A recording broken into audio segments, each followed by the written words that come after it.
Hello and welcome to this week's 2-Minute Parsha. Last week was Parshas Chayei Sarah, a long Parsha which ended with the birth of Rivka. In this week, Parshas Chayei Sarah, hopefully we'll have a much shorter overview of the Parsha. The Parsha begins with the passing of Sarah at the age of 127 years. Then Avram goes and purchases a burial plot for her from Ephron, the son of Tzilchar, from the people of Ches. He purchases the Ma'aras HaMachpelah. After this, Avram appoints his servant to find a wife for his son Yitzchak. He tells him to only get a girl from his birthplace, and only if she agrees to come back to the land of Israel with him. The servant took vast amount of Avram's possessions, and he sets out on his mission. Upon arrival at the well outside of Aram Naharaim, Avram's birthplace, he prays to Hashem and he requests that Hashem send him a sign that the girl who fulfills his requirements should be the right one for Yitzchak. Immediately, before he even finished speaking, Rivka walks down towards the well and he tests her, as he said, and she passes the test. When she tells him afterwards that she is the daughter of Besuel, he gets really excited and he thanks Hashem.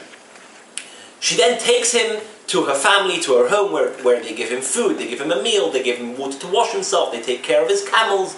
And he tells the family who he is, that he's a servant of Avram. He tells them his story, he tells them how he found them, and then he requests permission to take her to Yitzchak, and they immediately agree. Initially they ask for her to stay for a little while before leaving, but then at her behest, they agree to let her go immediately the next day. They send her off, not before blessing her and giving her possessions to take with, and a maidservant. When Rivka arrives back in Eretz Yisrael and she sees Yitzchak for the first time, she falls off her camel and out of awe, and Yitzchak takes her into his tent and they get married.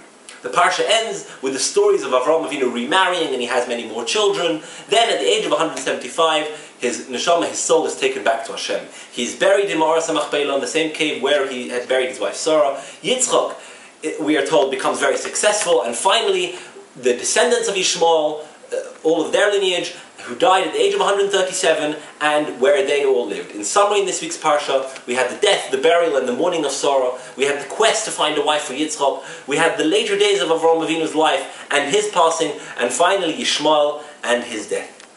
Good Shabbos.